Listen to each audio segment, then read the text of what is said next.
Police Department. I say this often, but they put their lives on the line every single day so we can have a better quality of life.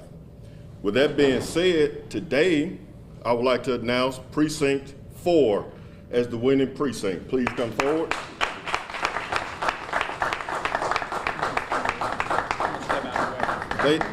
They had a 5% reduction in crime, which was outstanding work. It shows their commitment to public safety for the city of Jackson, and it shows their dedication to the citizens of Jackson. So please allow the officer to sign for their gift certificates. And thank you for your hard work. All right, do I need to cover my other stuff? Yeah. All right, we'll continue on. Stay, please stay. First of all, I would like to also announce some leadership changes within the Jackson Police Department. One thing I've been doing the past 5 months is assessing and evaluating. As you know, I brought in 2 assistant chiefs. I named 3 deputy chiefs, and I had the pleasure of announcing precinct captains over the past week. So first, I would like to congratulate Captain William Kendrick. He is the new precinct captain for South Jackson Precinct 1. Congratulations. Secondly, Captain Julian Loney will be retained as the Precinct 2 captain, which is downtown and West Jackson. He's doing an amazing job. I appreciate him and I commend him. The reason she was reaching for those gift cards is because she was the previous captain of Precinct 4. She has now been moved to Precinct 3 to show her leadership in Precinct 3. She's being retained as a precinct captain, Captain Jacqueline Thomas. Also, newly promoted captain of North Jackson, Precinct 4, Timothy Hudson. And also, we didn't just make change to make change. We made informed decisions. It wasn't an emotional decision, it was an informed decision. So in investigations, we have 2 new captains, Captain Chiquita Childs and Captain Warren Hull. Unfortunately, they're out at a crime scene right now, but they are new captains in investigation, so I congratulate them as well.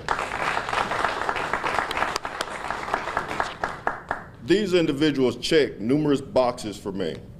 The first one is ability, the second one is capacity, and the third one is a passion for people.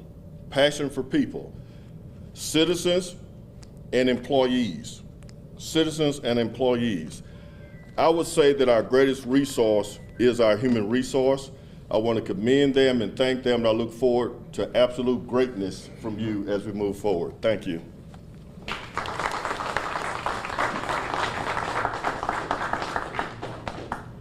Oh, yes. Yes. Another thing that we looked at, and I'm constantly evaluating and assessing, we have several policies that we have to revise, create, and change. The first one is our pursuit policy. The second one is our media release policy. The third one is our death notification. Death notification. You would think that we will have a death notification policy, but we do not. We do not, but we will as of today. The policy has been created, it has been reviewed for legal sufficiency, and training will roll out. We understand what the state statute says about the coroner and notifications, but we want to make sure that we are giving the best police service to our citizens. So we have a death notification policy that is signed as of today and will roll out today. Thank you. Thank you, Chief. I thank Chief Wade for his hard work and also the men and women of the Jackson Police Department. Congratulations to Precinct 4. Give them another round of applause. You don't have to just win it one time either, right? I noticed last month when what was it, Precinct 1? Precinct 3. Yeah, when Precinct 3 won and the gift cards were to Char. I've seen a lot of JPD cars up at Char for quite some time. I think they got a taste of it and even past the use of the gift cards they were going. So once again, I'm thankful to our business community, thankful for your leadership, and thankful for the hard work that y'all do each and every day. Pushing forward, another important part of what makes Jackson roll is our Jackson public school system. I want to be clear on this. Sometimes the passage of time allows for us to forget some of the challenges that we faced. We have to remember that not too far in the distant past or the immediate past, we were under the threat of a state takeover. Our community was fearful of the repercussions of that takeover. Our community came together. We met all across the city. We knocked on doors to assess the difference between the goals and aspirations of our parents and our children and where we found ourselves as a district. In that time, since that time, we have seen immense strides with Jackson Public Schools. They have been able to make improvements to the letter grade of the district, and they've done so not only by making changes, but by making very, very difficult decisions. We have to understand that the threat of state takeover, the threat to our accreditation as a district, wasn't just about curriculum. It was about the condition of our facilities in large part. I know that we often joke about the schools that we went to. We like to make fun because we have great pride and the rivalries, we enjoy them. And those are important. They're important to our stories. They're important to our history. But we also have to make certain that we don't allow nostalgia to affect our children today. And it is important that we make the very best decisions for their future and to make certain that they have the same benefit of a quality education that so many of us enjoyed. With that, I'd like to call forward Dr. Green, our superintendent, who I will be clear, I think is doing an amazing job to share an update with some of the changes taking place with JPS. Thank you. Good afternoon, everyone. Good afternoon. I'll start with just, as the mayor has challenged me in the past, I do want to take the opportunity and continue to remind folks of some of the strides that we've made.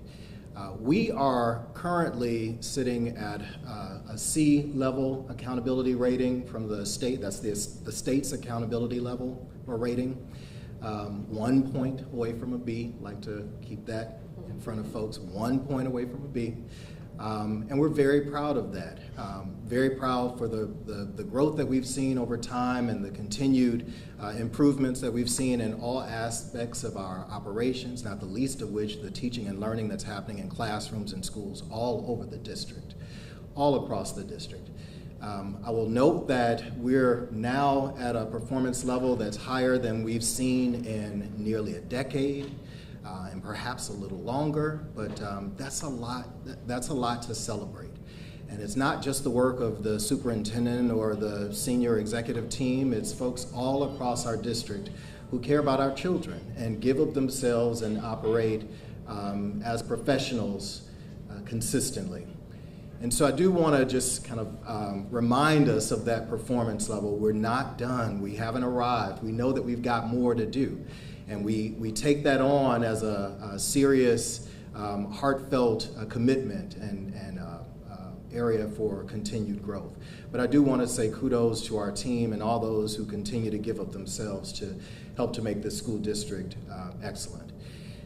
Along with that, and as our mayor has already named, oftentimes we do have to make tough decisions. We do have to address issues that are languishing or ones that folks may not want to discuss, let alone make a decision or take some action around. And so this issue of optimization or right-sizing our district is one that I will tell you that I've been reluctant to even address, because I know from my own experiences in the schools that I attended and all of that, the changes that that have taken place and the challenges around those changes. And the emotions that we have wrapped up in our schools and the histories and the experiences that we and our parents and our grandparents and others in the community have experienced. Unfortunately, that does not change our realities today. We have seen a decline in our population, a decline in our school-age children in the city, a decline in enrollment in our district. And while we're very, very proud of the progress we've made over time in the district, we know that we've still experienced these declines, and these declines are in and of themselves enough to address and reconsider and rethink how we operate. But they're also a very direct challenge to our budget, our revenues. Our schools are funded per pupil. We're funded by the number of students that we have in our schools across the district and in each individual school. And this means that as we see declines and changes to that funding, those revenues that we have in our school district, we have to respond to that. We as a district, as a community, have been reluctant to do that because we know that there's so much emotion and so much nostalgia wrapped up in our schools. Nobody wants to touch a school, let alone a high school.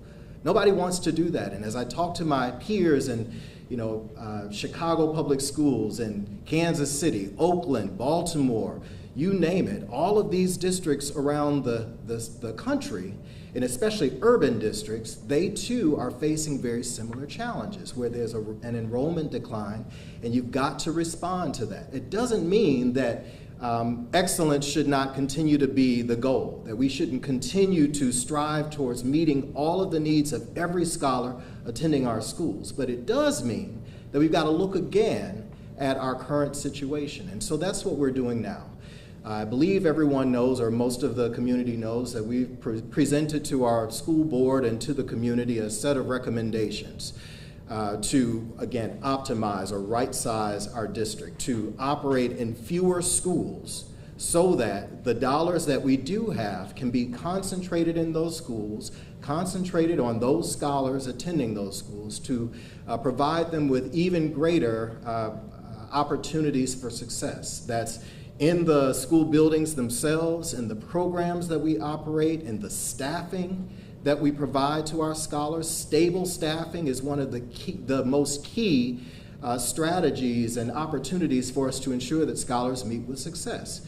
And to the extent that we're not hiring folks on emergency licenses or have vacancies throughout the school year because we're operating in so many buildings and so many classrooms requiring so many teachers, it's an opportunity for us to level up. And so this is what we're trying to accomplish here. We also know that a part of this conversation, and one that I think many people are seriously struggling with, is, well, what does this mean for the school buildings? And so we don't have a magic potion or a magic pill to address that. We see opportunities and efforts all across the city, across the state, and many other cities in the nation to address that sort of thing. What do we do with the properties, and what are the redevelopment opportunities, all of those sorts of things. We're excited to have had some really helpful, really encouraging conversations with the city's planning office, with the Jackson Redevelopment Authority, with Housing Authority, and several organizations that are looking to operate or assume additional space in the city. And so there are opportunities for us, but these are not the kinds of things that just happen immediately. They require some time. And unfortunately, they require the kind of time that we don't have in terms of our optimization. We must make some moves right now. We're at the point where we've kicked this can down the road long enough. We've avoided the conversations and these tough decisions long enough. We now have to make some decisions. And therefore, we will be coming back to the board on December the 5th, asking them to approve of the plan with the final set of recommendations. I will also note that because we've been having some conversations with community members, we've had 3 community forums already. We'll have another tomorrow evening at Murrah High School, the final one. We've gotten lots of feedback, concerns, specific recommendations, Also, lots of people who come to us and said, thank you. I'm so glad you're doing this. It's about time. And so we've gotten all of that feedback, and so we'll be taking that into account and coming back with a final set of recommendations to the board on December 5th. Again, I'll just close with this. I hope that folks can look at the data, not just what Eric Green is saying or what this one person or that one person is saying about our schools, but look at the data. Look at the graduation rates. Look at our performance on state tests and on and on. There's lots of evidence that our schools are ramping up, that we're performing at a much higher level than we have been, and that we're seeking to prove to our community that our schools can and must work, and we're committed to that. But that also requires us to make some tough decisions now. And so just look forward to continued engagement with members of the community and, of course, with our business and others in the community who can help us to think through the redevelopment of some of our properties, because we know that the answers are there. But this is the time for us to move and to make some tough decisions. And so thank you, Mr. Mayor, for giving us an opportunity to speak to some of that. Absolutely. Thank you. Sure.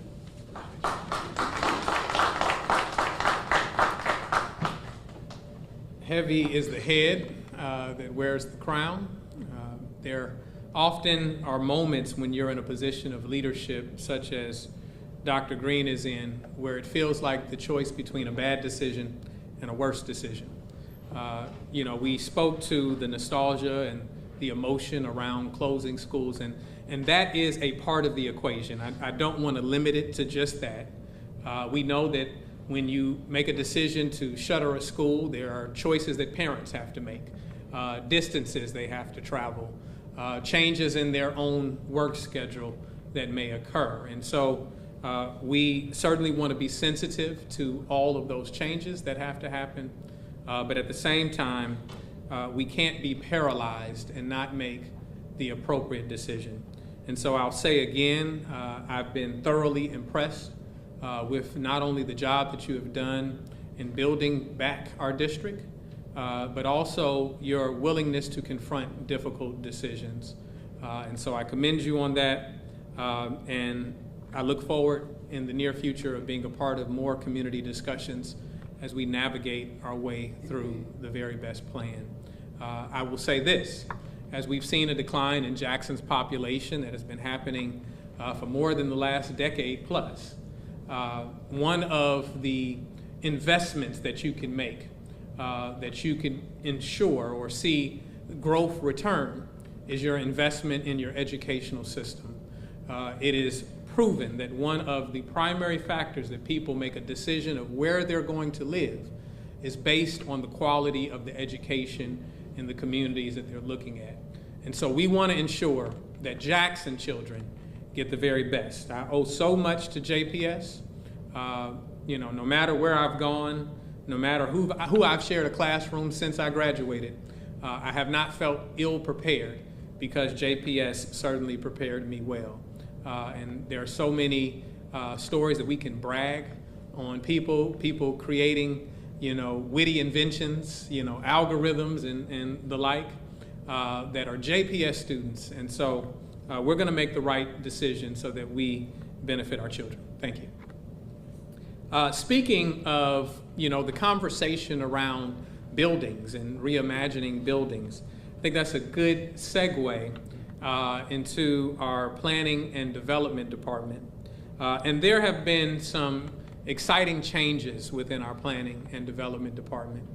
When I came into office 2017 and we were looking at a transition plan, the critique with the team was, well, historically, I don't want to talk about people who have been there for a long time, because we've had some good people working for a long time. This isn't a direct critique of them, but our comprehensive view of how we deal with things.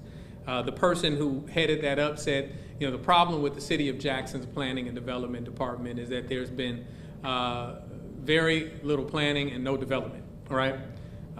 And I've seen a department that has embraced the challenge of change. I've seen a department that, not only in areas of public transportation, but how we revitalize communities, has really answered the call And it is actually one of the stories that isn't shouted to the rooftops enough. We've reimagined how we're looking at code enforcement, doing it by the data, Dr. Green, understanding the significant portion of residents in Jackson who are renters, and realizing that was a big void in our process of how we are enforcing unsightly things that we see within our communities. And so we've stood up a program that allows us to deal with rental registry and better track that. And we don't want to stop there. We've talked about a home buying assistance program, which allows Jackson residents to have up to $50,000 towards the purchase of their home. Once again, that's trying to create more residents, more students that can go to our schools. And so it requires a certain commitment for how long you will reside in that home. But these are decisions that not only build our community, that change the mindset of people who now have ownership in their homes and have a new lease on life and envision life differently. And so a lot of the things that we don't like to see in community, these are the ways that you begin to help. Often when we talk about development, when we talk about communities, people think that the city can just write over a check to someone's idea. And it doesn't quite work that way. But from our 30,000-foot view, there are strategic decisions that we can make, which we believe will change the landscape of the communities we see. And so to speak more on those changes, I'd like to invite Chloe Dotson to come forward and talk about the latest program with planning and development. Thank you. Appreciate you. Good afternoon. My name is Chloe Dotson, Director of Planning and Development for the City of Jackson. I'm overly excited today, a little tearful, because this has been a project, or I would say program, we've been working on for over 2 years. And so first, I would like to thank the Lumumba administration for believing in this program. We have not seen programs like this in the City of Jackson since probably the late 80s. When they started cutting government funding on neighborhood services type programs. So the fact that this administration believes in this program enough to fund it with staff and the necessary equipment that we need to run the program is absolutely amazing, so thank you. Also to my staff, they know me and know how I am as an urban planner, and I would like to thank our zoning administrator, Ms. Esther Ainsworth, and Jennifer West, as well as Robbie and Sandy, who are going to be monumental at making sure this program is ran effectively. And so the main goal of this program, to put it quite simply, is to bring power back into the communities, focusing on a grassroots level type planning where the average everyday resident knows the power that they have within their community and the power that they have to change their community. So the Neighborhood Services Program runs the Healthy Neighborhood Initiative, which is a national program that is mostly seen up north in northern cities, but we will be now hosting this program called the Healthy Neighborhood Initiative. The Healthy Neighborhood Initiative within the Neighborhood Services Division has 4 programs. Each program has a very specific goal. You have the Healthy Neighborhood Designation, which really serves to highlight those more aesthetically pleasing neighborhoods that have a little bit more of community fabric and engagement. We also have the Target Investment Neighborhood, which seeks to improve neighborhoods that suffer a little bit more from code enforcement and violations and lack of infill housing. Hopes to push them to Healthy Neighborhood designation. There's also a program that I'm very excited about, which is called Government 101.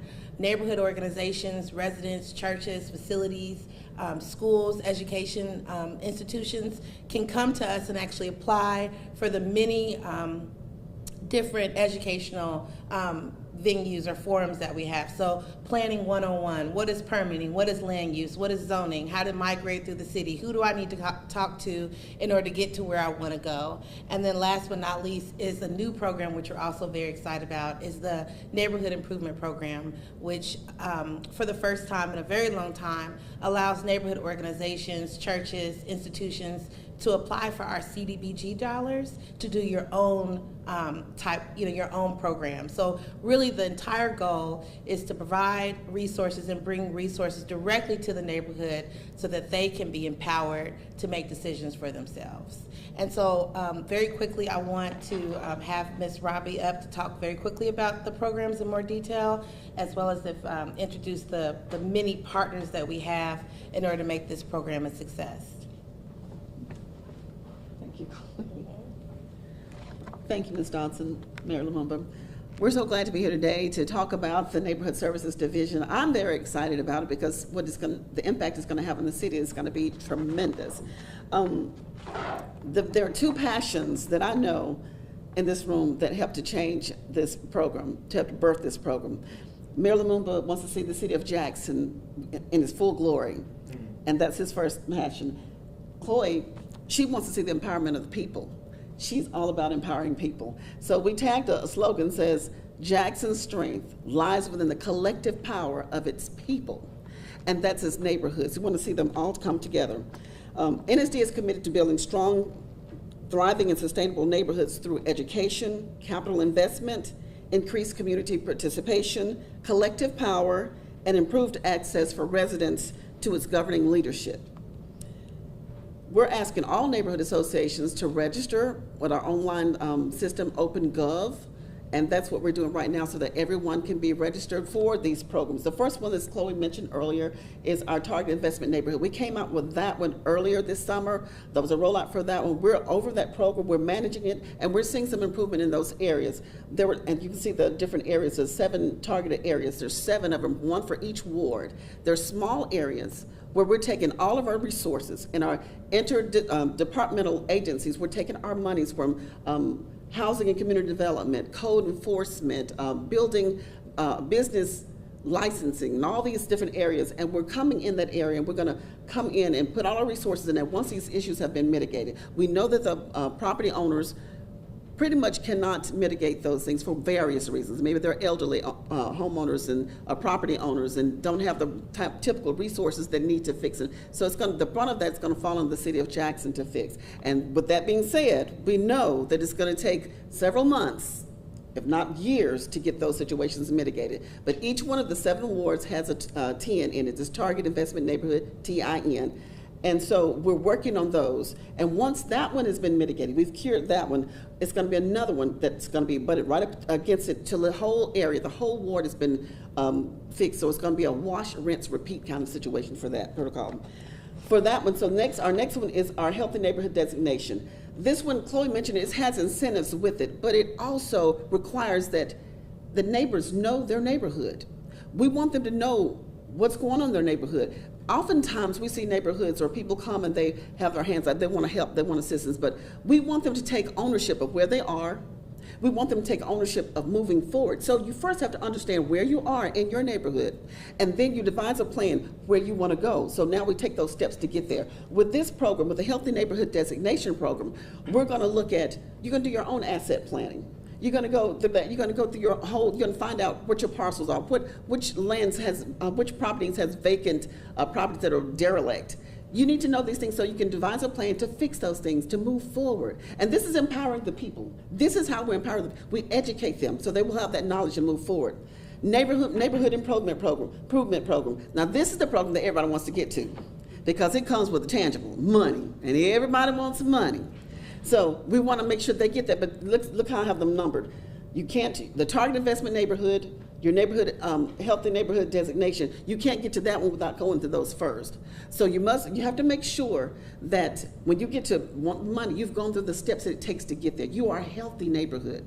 And a healthy neighborhood has transportation, it's got nutrition, food sources, it's got public amenities, it's got areas for people to play and live and work. So those things are in the healthy neighborhood, but you have to get yours there if yours is not healthy. The last one, as Chloe mentioned, is our Community Education Government 101. We have 11 courses in that, people, 11 that we have devised to help the residents of Jackson become strong, to be more invested in their neighborhoods. There's 2 of them that are mandatory. That's zoning and land use, and code enforcement, because without those two, you don't know what your neighborhood is capable of doing. Your code services let you know what you can and cannot do. Zoning is gonna help you to understand what the adaptive reuses of your land uses are, where you can go from that, what you've seen in your neighborhood, how it's developing, how it's moving. So those two are a prerequisite. You have to take those classes in order to be strong and thriving. So I mentioned the two courses that you have to take.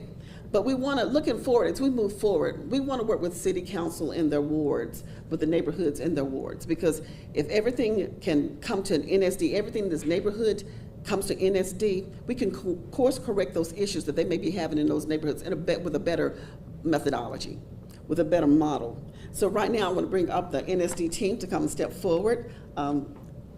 Sandra Leba-Masigo, she's our Planning Projects Officer. Jennifer West is our Senior Planner, the Business Development Officer. Esther Ainsworth, our Zoning Administrator. Come on, she wants to be ornery sometimes. But I also want to bring up our community partners, because with our neighborhood improvement program comes community partners, and that we have Trustmark. Trustmark has done a lot. We have Trustmark helping with the other program with the policemen, but we have Ms. Melanie Braxton Horton, come forward, please, Trustmark. Charlotte Banks Flowers, come forward, and also Mr. Terrence Britton, I got it, Terrence Britton, right. These three, and these are going to be responsible for helping us with our grant match for the program and other areas that we need funding for that program. Also, a key element for the program is we need a 501c3 to run funds through. Therefore, there are a lot of people that we looked at, but a perfect fit for us was Keep Jackson Beautiful. That's Ms. Alicia Cruder. We're very glad to have her on board. These people right here are they want to see Jackson go forward. They're committed. They have demonstrated that. Also, with our Office of Housing and Community Development, Mr. Reginald Jefferson, come forward, Reginald, because we have programs that are going to come out of his office that's going to help fund down payment assistance, rehab, limited repair. We're so excited for how this all is coming together, and our law enforcement. That's going to be the key element to make sure that our neighborhoods are healthy, and they're growing, and they're sustainable, and they're thriving and flourishing. This is our neighborhood services team, and we're very happy. Thank you so much, Mr. Mayor, for us being here. Appreciate you. Thank you.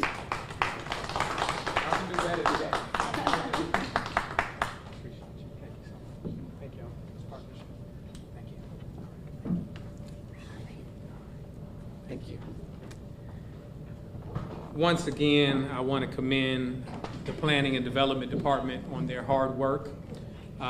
Chloe talked about the support of the administration, but it's really easy to support ideas when you have a hard-working team, not only bringing a problem to you, but bringing a solution. And so I'm grateful for your hard work. Somewhere along the way, as a city, we've gotten into the habit of just reciting our problems over and over again, complaining about the challenges that we see. And what we ultimately are doing is we're simply admiring the problem. We're not coming forward with solutions. We're not looking at how we can be a part of fixing those problems. And so this program helps not only explain components of support to community, it invites them to be in the process. And so we want community to be engaged. Finally, I will share, this reminds me of a quote that my father had in his first campaign. It was a slogan, if you will. And the slogan was, how are we going to make Jackson rise? Educate, motivate, organize. And so we have to educate one another about what the solutions are and how we obtain those solutions. We have to motivate towards that change. We have to make sure that we keep our neighbors encouraged, that we understand that it takes each and every one of us. And lastly, we have to organize and make sure that we operate as one united front as we pursue those changes. Again, please give the Planning and Development Department a round of applause for their hard work. Just a few quick announcements before we get in the question and answer segment. I want to remind you that the Christmas Parade and City of Lights, the City of Lights and tree lighting is December 1st. That's here at City Hall. That is December 1st. And the Christmas parade is December 9th at 2 p.m. I don't have a time for the Christmas tree lighting on here, so 5 o'clock. So 5 o'clock on December 1st is the tree lighting. We invite all residents to come and join us, certainly our media. And the Christmas parade is December 9th, and that starts at 2 p.m. Chris Gray, we want you to remind people to sign up to participate. So whether it's different organizations that want to be a part of that particular those events, please reach out to our Constituent Services Division. Chris, I was also going to ask you these boards that we have here, if they can be converted into documents that when we go to our community neighborhood association meetings. Thank you so much. We want to hand them out so that people know how to participate. Lastly, we anticipate thousands of people in our city this next weekend as we look forward to the Capital City Classic. This is always an economic boost for our city. It gives our city a sense of place. We love and enjoy the festivities around the game. We want to do so, but we want to do so in a safe and enjoyable fashion. I want to let you know that I am not saying this, but our communications director has put on here, go Braves. That is not something that I'm saying. In fact, since she has that, it brings me to mind that I'm looking for another communications director, if y'all know anybody. I know she's watching, so I want her to hear that. But I know the Jackson State Tigers. I tell people I didn't go to Jackson State. I'm not an alum, but I'm the biggest fan because when Jackson State does well, it's good for business, right? And so we're rooting for our Jackson State Tigers, and we'll have them that small town come on up here. I don't remember the name of it. Hondo, you seem to have a lot of purple and gold on. Do you remember the name of the town I got you. Well, we want everybody to enjoy, and we certainly are looking forward to the game. With that, any questions that you have, we're ready to take. Scott. The city council has a meeting tomorrow where they'll be asking for the city attorney to end the litigation appeal with Richard's disposal. Your thoughts on that and the steps moving forward in that direction? I don't have any further thoughts than what I've already expressed. I mean, you can ask for a dismissal. Every defendant in every case wants a dismissal. It's not simply that easy. You have to have grounds that the court finds to be substantial enough for that dismissal. So that's all I will say on that. I do, since you asked the question, I want to be clear that the position that I'm taking. I am not invested in a back and forth anymore. I don't want to fight. I don't want to have this confrontational trash fight that is always in the media. That doesn't benefit the residents of Jackson, and that's not where I'm going. I'm often put between a rock and a hard place in my effort not to fight and the need to provide clear information to the residents. I want to be clear that, as it has been stated, that we just want the lowest and best.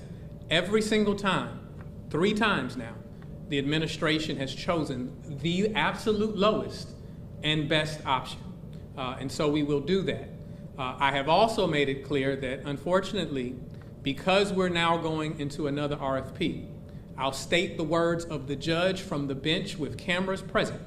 He said, you'll never get another price like this. Because everybody, it is very clear in the market that because the increased cost of gasoline, the increased cost of purchasing equipment like trucks, that the cost for every possible vendor is going to go up. So when you look at the lowest and best that we have had on the table versus the lowest and best that we will potentially get with the responses to the RFP, all indications point to the fact that it will be significantly higher, and it will be, unfortunately, a burden that the residents will have to bear because it is a paid-for service. We regret that, once again, using the same mantra that I used earlier. Sometimes the choice you have in a position like this is the choice between a bad decision and a worse decision. I think it is a bad decision that the residents have to pay more, but it is a worse decision if they did not have garbage collections, and so that's why we're going forward with it. Yes, ma'am. The city has thousands of dollars worth of invoices. I'm just trying to get your reaction to that. I know that was about 2 weeks ago that came up, and today there was supposed to be a finance meeting talking about how we resolve that. Just getting your reaction to the situation. So she asked about the city's outstanding invoices, what my reaction to that is, and a finance meeting that was canceled. I'll take the latter question first. The finance meeting and why it was canceled, those meetings are the council's meetings. They schedule them. They make the decision of when they'll be held and when they're dismissed, right? So they would have to answer, I don't know if they could get a quorum. I believe that is my understanding. And so they would have to speak to that. In terms of the question of outstanding invoices, I want to be clear because there's been an effort to politicize this, right? And we should know that. First and foremost, the list that was initially published to the media was inaccurate. It was not a proper reflection of all of the invoices that were out there. And we were saying at the time that we were in the process of collecting data. Because we have Harvard fellows that the administration has brought on in order to make certain that we create a more sound procurement process. The city of Jackson has always had procurement challenges. A lot of cities have procurement challenges, not only in the sense of making sure that people are paid in a timely fashion so that small businesses have the operating capital to continue to work, but also understanding what are decisions that we can make so that minority businesses or small and disadvantaged businesses can take advantage of potential opportunities so that they can grow their capacity. And so a part of that procurement track that we're working with Harvard in order to build was to gain the data and making sure that we validated that data so that they could work on that. I believe that the council became aware of the data that we were collecting and prematurely asked for a number that was not validated.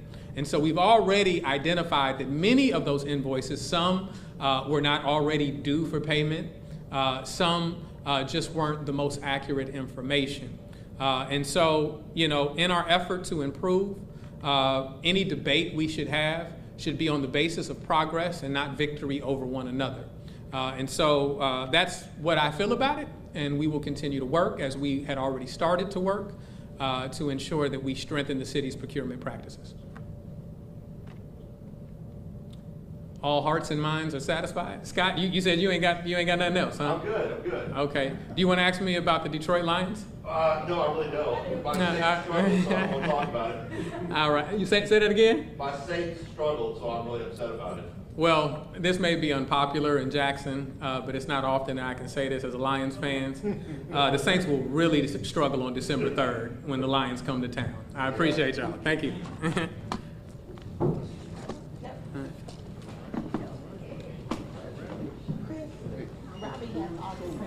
Yeah, she's emailed me